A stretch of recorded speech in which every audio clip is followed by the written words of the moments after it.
کہ خواب جو ہیں وہ ایک حقیقت رکھتے ہیں، اس بات سے انکار ممکن نہیں ہے، لیکن خوابوں کی مختلف اقسام ہیں۔ خیالی خواب بھی ہوتے ہیں، شیطانی خواب بھی ہوتے ہیں اور سچے خواب بھی ہوتے ہیں۔ کوئی بھی خواب جو ہے نہ تو وہ شریعت کے احکامات کو بدل سکتا ہے، نہ اس سے شریعت کا کوئی تعلق ہوتا ہے، نہ اس سے دین کا کوئی تعلق ہوتا ہے۔ یہ بات آپ ذہن نشین رکھ لیں کہ امام مہدی کی جو علامات بیان ہوئی ہیں وہ ان میں سے کوئی بھی علامت محمد قاسم میں نہیں پائی جاتی۔ اللہ کے نبی صلی اللہ علیہ وآلہ وسلم نے علامات قیامت بیان کی ہیں، لیکن مینشن نہیں کیا، ڈیٹ مینشن نہیں کی، سال مینشن نہیں کیا۔ بسم اللہ الرحمن الرحیم۔ ہماری گفتگو سلسلہ وار علامات قیامت میں امام مہدی سے لے کر قیامت کے قائم ہونے تک جاری ہے۔ ہماری اس سیریز میں بہت سے لوگوں نے کومنٹس میں ہمیں محمد قاسم بن عبد الکریم کے خوابوں کے بارے میں پوچھا ہے کہ اس بارے میں ہماری کیا رائے ہے، یا ان کے جو خواب ہیں اور ان کے بارے میں جو یہ آراء دی جا رہی ہیں، اور بالخصوص دوسرے لوگوں کی آراء، جس میں ایک اویس نصیر نامی ایک بھائی ہیں جو کہ وہ بہت زیادہ ان کے خوابوں کو لے کر اور ان کی شخصیت کو لے کر یہ مینشن کر رہے ہیں کہ وہی جو ہیں وہ امام مہدی ہوں گے۔ تو اس بارے میں جو ہے وہ قرآن و سنت کی روشنی میں ہم جاننے کی کوشش کرتے ہیں۔ سب سے پہلے تو یہ بات سمجھ لیجئے کہ خواب جو ہیں وہ ایک حقیقت رکھتے ہیں، اس بات سے انکار ممکن نہیں ہے، لیکن خوابوں کی مختلف اقسام ہیں۔ خیالی خواب بھی ہوتے ہیں، شیطانی خواب بھی ہوتے ہیں اور سچے خواب بھی ہوتے ہیں۔ ایک تو یہ بات ذہن نشین رکھ لیں کہ محمد قاسم بن عبد الکریم جو ہے وہ کسی طرح بھی امام مہدی ہو ہی نہیں سکتے۔ جو لوگ یہ سمجھ رہے ہیں، شاہ سے زیادہ شاہ کے وفادار بننے کی کوشش کر رہے ہیں، وہ بالکل غلط ہیں۔ اور یہ بھی میرے لیے حیران کن ہے، میں اس سے پہلے ان کے بارے میں بالکل نہیں جانتا تھا۔ جب میں نے یہ سیریز شروع کی تو لوگوں نے کومنٹس میں ہمیں یہ جب سوال کیا تو پھر مجھے ان کے بارے میں جو ہے وہ معلومات ملی۔ پہلے شاید ایسے ہی کبھی ہلکا پھلکا نام سنا تھا، لیکن پھر میں نے ان کی ویڈیوز کچھ جو ہیں وہ دیکھی تو مجھے اندازہ ہوا کہ دیکھیں یہ بھی ایک نئے طرح کا ہی ٹرینڈ ہے کہ اس سے پہلے تو ہم یہ جانتے تھے کہ بہت سے لوگ جو ہیں وہ از خود امام مہدی ہونے کا دعویٰ کرتے ہیں، لیکن محمد قاسم جو ہے اس کی یہ خوبی بہرحال ہمیں ماننی پڑے گی کہ وہ خود امام مہدی ہونے کا دعویٰ نہیں کرتے، لیکن باتیں ایسی ساری کر دی ہیں کہ جس سے دوسرے لوگ جو ہیں وہ ان کو امام مہدی جو ہے وہ کہہ رہے ہیں۔ تو پہلی بات تو یہ ہے کہ میں محمد قاسم کے لیے یہ بات کہنا چاہوں گا کہ جب آپ کی وجہ سے اور آپ کے خواب بیان کرنے کی وجہ سے لوگ جو ہیں وہ فتنے کا شکار ہو رہے ہیں اور لوگ جو ہیں وہ آپ کو امام مہدی کہنا شروع ہو گئے ہیں، تو خطرہ اس بات کا ہے نا کہ یہ فتنہ جو ہے یہ بڑھ نہ جائے اور یہ فتنہ جو ہے یہ پھیل نہ جائے اور لوگوں کے اعتقاد جو ہیں وہ خراب ہو رہے ہیں۔ تو آپ کو اپنے ان خوابوں کا سلسلہ روک دینا چاہیے، ان خوابوں کو جو ہے وہ بیان ایسے عام نہیں کرنا چاہیے، کیونکہ ٹھیک ہے مانا کہ آپ تو امام مہدی ہونے کا دعویٰ نہیں کرتے اور نہ ہی کوئی ایسا ارادہ رکھتے ہیں جیسا کہ آپ نے اپنے انٹرویوز میں کہا، لیکن دوسرے لوگوں کو فتنے سے بچائیں، ایک بات۔ اور دوسری بات یہ ہے کہ خواب جو ہوتا ہے نا، یہ بات ذہن نشین رکھیں، خواب جو ہوتا ہے وہ کسی بھی انسان کا ذاتی ایک فعل ہوتا ہے، ذاتی مسئلہ ہوتا ہے۔ کوئی بھی خواب جو ہے نہ تو وہ شریعت کے احکامات کو بدل سکتا ہے، نہ اس سے شریعت کا کوئی تعلق ہوتا ہے، نہ اس سے دین کا کوئی تعلق ہوتا ہے۔ وہ خواب جو ہے وہ کسی بھی انسان کو ذاتی طور پر آتا ہے، وہ اس کی تعبیر کرے یا کسی معبر سے کروائے اور اس کے بعد جو ہے وہ خواب کی وجہ سے اس کو کوئی فائدہ ہو جائے یا اس کو کوئی معلومات حاصل ہو جائیں، تو یہ اس کی ذات کی حد تک محدود ایک چیز ہے۔ ویسے بھی محمد بن قاسم کے جتنے بھی آپ خواب دیکھیں گے تو ان خوابوں میں یہی چیز جو ہے کامن نظر آتی ہے آپ کو کہ وہ ساری باتیں جو محمد صلی اللہ علیہ وآلہ وسلم نے غزوہ ہند کے بارے میں، امام مہدی کے بارے میں، دجال کے بارے میں، حضرت عیسیٰ علیہ السلام کے بارے میں، یا اسی طرح علامات قیامت کے بارے میں، وہ ساری باتیں جو احادیث میں محمد صلی اللہ علیہ وآلہ وسلم نے بیان فرمائی ہیں، محمد قاسم بن عبد الکریم جو ہیں وہ ان کو اپنے خوابوں میں ایک سٹوری کا رنگ دے کے جو ہے وہ بیان کرتے ہیں۔ میں یہ نہیں کہتا کہ وہ جھوٹ بولتے ہیں، یہ تو کسی انسان کا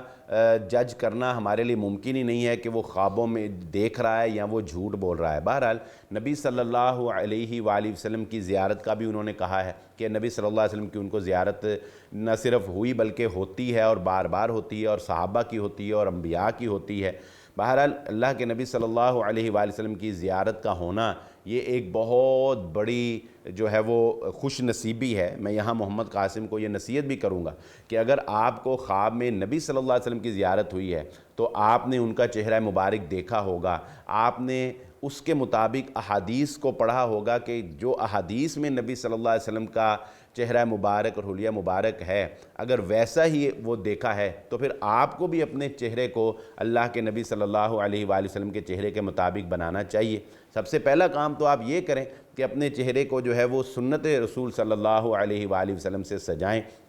بہرحال یہ بات آپ ذہن نشین رکھ لیں کہ امام مہدی کی جو علامات بیان ہوئی ہیں وہ ان میں سے کوئی بھی علامت محمد قاسم میں نہیں پائی جاتی، بلکہ ان کا نام بھی جو ہے وہ ان کی ولدیت، ان کا خاندان، ان کا رہنا جو ہے وہ قطعاً امام مہدی ہونے کا حق نہیں رکھتے۔ یہ بات بڑی عجیب ہے۔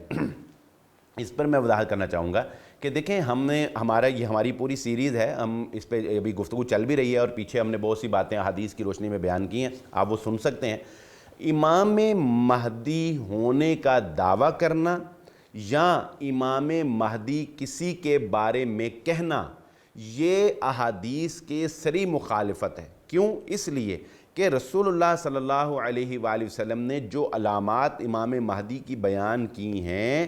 ان میں یہ بات واضح ہے کہ ان کے امام مہدی بننے سے پہلے تک کسی کے وہم و گمان میں بھی نہیں ہوگا کہ یہ امام مہدی ہو سکتے ہیں، بلکہ از خود ان کو بھی اس بات کا بالکل شعور نہیں ہوگا، بالکل انہوں نے سوچا نہیں ہوگا کہ وہ امام مہدی ہو سکتے ہیں۔ حدیث میں آتا ہے اللہ کے نبی صلی اللہ علیہ وسلم نے ارشاد فرمایا ایک رات میں اللہ ان کی اصلاح کر دے گا، اور وہ تو لوگوں سے بچنے کے لیے کہیں لوگ ان کو امام نہ بنا دیں، خلیفہ نہ بنا دیں، مدینہ سے ہجرت کر کے جو ہے مکے میں آئیں گے، اور حدیث میں موجود ہے کہ وہ تو اپنے گھر کی چار دیواری میں ہوں گے، لوگ زبردستی لا کر جو ہے وہ حرم میں ان کی جو ہے وہ ہاتھ پر بیعت کریں گے، اور وہ فاطمی خاندان میں سے ہوں گے، وہ نبی صلی اللہ علیہ وسلم کے قریش خاندان میں سے ہوں گے، بنو ہاشم شاخ سے ہوں گے، نام باپ کا عبداللہ ہوگا، ان کا اپنا نام جو ہے وہ محمد ہوگا۔ یہ ساری باتیں واضح حدیث میں موجود ہے۔ اس کے باوجود اگر کوئی محمد قاسم بن عبد الکریم اس کو یہ کہتا ہے کہ یہ امام مہدی ہیں تو یہ تو اس کی بڑی صریح غلطی ہے۔ اور دوسری بات یہ بھی ذہن نشین رکھ لیں، یہ بات حقیقت ہے کہ علامات قیامت تیزی سے جو ہے وہ پوری ہو رہی ہیں اور بڑی تیزی سے جو ہے ہم اس طرف جا رہے ہیں۔ ہم رائے دے سکتے ہیں، یہ تو کہہ سکتے ہیں کہ ممکن ہے کہ یہ کام جلدی ہو جائے، ممکن ہے کہ یہ کام ایسے ہو تو ایسے ہو، لیکن مینشن کر دینا کہ جی 2027 میں بددجال آیا کہ آیا، 2028 میں 25 میں امام مہدی آئے کہ آئے، یہ فلاں تاریخ کو سمجھو جنگ لگی کہ لگی، یہ فلاں کام جو ہے یہ اتنی تاریخ کو ہوا کہ ہوا، بھئی یہ مینشن تو محمد صلی اللہ علیہ وآلہ وسلم نے نہیں کیا۔ اللہ کے نبی صلی اللہ علیہ وآلہ وسلم نے علامات قیامت بیان کی ہیں لیکن مینشن نہیں کیا، ڈیٹ مینشن نہیں کی، سال مینشن نہیں کیا۔ تو یہ جو اویس نصیر صاحب جو ہیں وہ مینشن کر رہے ہیں کہ جی بس دجال آ گیا، امام مہدی آ گئے، یہ فلاں امام مہدی ہو گیا، یہ دعویٰ ہونے لگا ہے، یہ فلاں ہے، یہ سب غلط ہے، اس پہ بالکل کان دھرنے کی ضرورت نہیں ہے۔ اور محمد قاسم جو ہے ان کے خوابوں کے بارے میں ان سے یہ کہوں گا کہ بھئی آپ کے خوابوں کا رزلٹ نکالیں، اس کا فائدہ کیا ہوا آج تک؟ دیکھیں نا، انسان کو سوچنا چاہیے کہ وہ اپنے خواب بیان کر رہا ہے اور ساری وہی باتیں ہیں تو ایک ہی پیٹرن ہے، تو کیا کوئی خواب کا آج تک فائدہ بھی ہوا بیان کرنے کا؟ دیکھنا حضرت یوسف علیہ السلام جو ہیں انہوں نے خواب کی تعبیر کی، بادشاہ کو خواب آیا، انہوں نے تعبیر کی اور پھر تعبیر کر کے اس کا حل بھی بتایا، فائدہ ہوا کہ نہیں ہوا؟ 7 سال قحط سالی کے مصر ہی نہیں بلکہ اس وقت کے تمام جو مصر کے گرد علاقے تھے ان کو 7 سال قحط سالی میں بہترین غلہ جو ہے ملتا رہا۔ تو ایسے خام کا خواب بیان کر کر کے لوگوں کو جو ہے وہ گمراہ کرنا یا لوگوں کو جو ہے وہ عجیب سی جو ہے وہ سوچ میں مبتلا کر دینا، یہاں تو آپ بتائیں کہ بھئی یہ مجھے خواب آیا، یہ اس کی تعبیر بنتی ہے اور اس تعبیر کے بعد یہ اس کا حل ہے۔ آپ پاکستان کے بارے میں خواب دیکھتے ہیں، معیشت پاکستان کی ڈوب رہی ہے، آپ بتائیں کہ جی یہ مجھے خواب آیا اور اس خواب کی یہ تعبیر بنتی ہے اور لہذا اس تعبیر کے مطابق اگر یہ کام آپ کریں گے نا تو پاکستان جو ہے وہ معیشت میں سٹرونگ ہو جائے گا، پاکستان کے لوگوں کو جو ہے وہ خوشحالی آ جائے گی۔ تو یہ تو سب کو نظر آ رہا ہے کہ پاکستان کی معیشت جو ہے وہ ڈوب رہی ہے، اور اگر آپ نے خواب میں دیکھ لیا کہ پاکستان کی معیشت ڈوب رہی ہے تو یہ کون سا کمال؟ یہ تو سب کو پتہ ہے کہ حضرت عیسیٰ علیہ السلام نے آنا، اور سب کو پتہ ہے کہ غزوہ ہند ہونی ہے، اور اگر آپ نے خواب میں دیکھ لیا کہ میں جرنیل کے پاس گیا، میں کرنل کے پاس گیا، میں چیف آف آرمی صاحب کے پاس گیا، اس نے یہ کیا، تو یہ کون سی خاص بات؟ تو یہ بات ذہن نشین رکھ لیں، خوابوں کا معاملہ جو ہے وہ بڑا پیچیدہ معاملہ ہے، ہر بندے کے بس کی بات نہیں ہے۔ خواب دیکھنا، پھر اس کی تعبیر کرنا، پھر اس کی تعبیر کے مطابق اس کا حل کرنا، یہ کام جو ہے یہ عام بندے کا نہیں ہے۔ خواب کی اتھینٹک تعبیر، دو ٹوک تعبیر سوائے نبی کے اور کوئی نہیں کر سکتا، یہ بات ذہن نشین رکھ لیں۔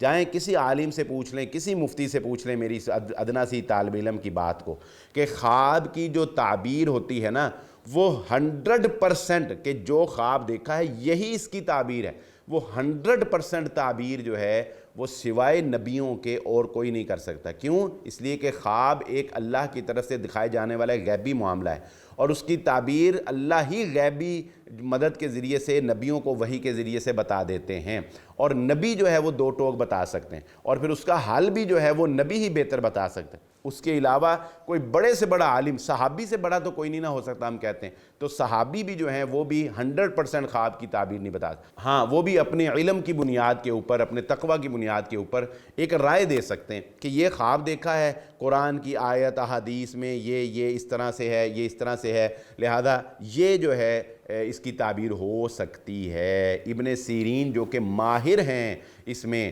وہ بھی یہ نہیں کہہ سکتے کہ یہی 100%، یہ وہ بھی یہی کہیں گے ہو سکتا ہے کہ ایسے ہو سکتا، تو ہر بندہ ہو سکتا کا کہے گا۔ تو محمد قاسم جو ہیں ان کے خواب جو ہیں وہ ان کا امت کو کیا فائدہ ہو رہا ہے، یا پاکستان کو کیا فائدہ ہو رہا ہے؟ یا تو وہ خواب بیان کریں اور پھر اس کی اچھی سی بتائیں تعبیر، اور پھر اس کا حل بھی بتائیں۔ تو آج تک کوئی ایک خواب انہوں نے ایسا دیکھا ہو کہ جس کا کوئی امت کو یا پاکستان کو کوئی فائدہ ہو؟ تو یہ خام خواہ کی ایک نئی روش جو ہے لوگوں کو نہیں لگا دینا چاہیے کہ لوگ تو آپ خود تو نہ امام مہدی کا دعویٰ کریں، لیکن آپ باتیں ایسی کریں کہ لوگ آپ کو امام مہدی جو ہے وہ کہنا شروع کر دیں۔ تو میں سمجھتا ہوں کہ یہ کوئی اچھا فعل نہیں ہے، کوئی اچھی روش نہیں ہے۔ اس سے جو ہے ان کو بھی رک جانا چاہیے، اور جو لوگ ان کو امام مہدی کہہ رہے ہیں ان کو بھی رک جانا چاہیے، اور ان کے بارے میں اعتقاد رکھنے والوں کو بھی اپنا اعتقاد جو ہے وہ ختم کرنا چاہیے، وہ ہرگز امام مہدی نہیں ہیں۔ اسی کے ساتھ مجھے اجازت دیجیے، ہماری اس گفتگو سے آپ کیا رائے قائم کر سکے ہیں وہ ہمیں کومنٹس میں ضرور بتائیے گا، اور ہمارا یہ سلسلہ وار دروس جو ہے امام مہدی سے قیامت تک رسول اللہ صلی اللہ علیہ وسلم کے حدیث کی روشنی میں یہ جاری رہے گا۔ ہم انشاءاللہ آئندہ ایک نئے ایپیسوڈ کے ساتھ حاضر ہوں گے۔ اسی کے ساتھ اجازت دیجیے، اللہ حافظ۔